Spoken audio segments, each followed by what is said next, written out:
The history of measurement reflects humankind's efforts to quantify the natural world, progressing from early civilizations to modern standards.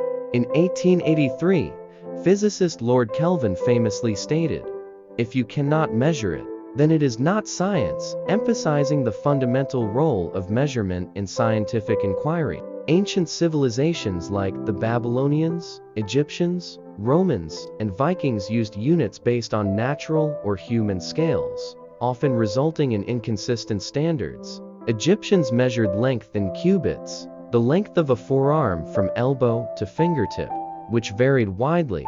The Babylonians used wheat grains as weight units, and Romans used the mille passus, or 5,000 paces, to define a mile. Vikings measured fathoms as the distance from fingertip to fingertip with outstretched arms. In the absence of standardization, these measurements often led to confusion, but as trade and technology advanced, the need for a universal system became clear. In 1790, Thomas Jefferson proposed a decimal-based system to Congress, but it was ultimately rejected.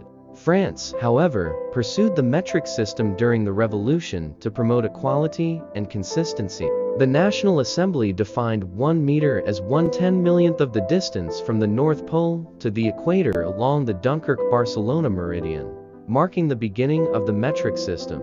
This established length meter, volume liter, and mass kilogram as standardized units based on natural constants rather than individual physical traits. Throughout history, significant figures contributed to refining measurement standards. The French Academy of Sciences conducted extensive measurements, later confirmed by Napoleon's commissioned Great Meter Expedition. Scientists Jean-Baptiste Biot and François Arago completed measurements in the Mediterranean, validating the meter's length with impressive accuracy despite war-related obstacles. Arago's work became emblematic of measurement's power to transcend political boundaries, influencing fields beyond science.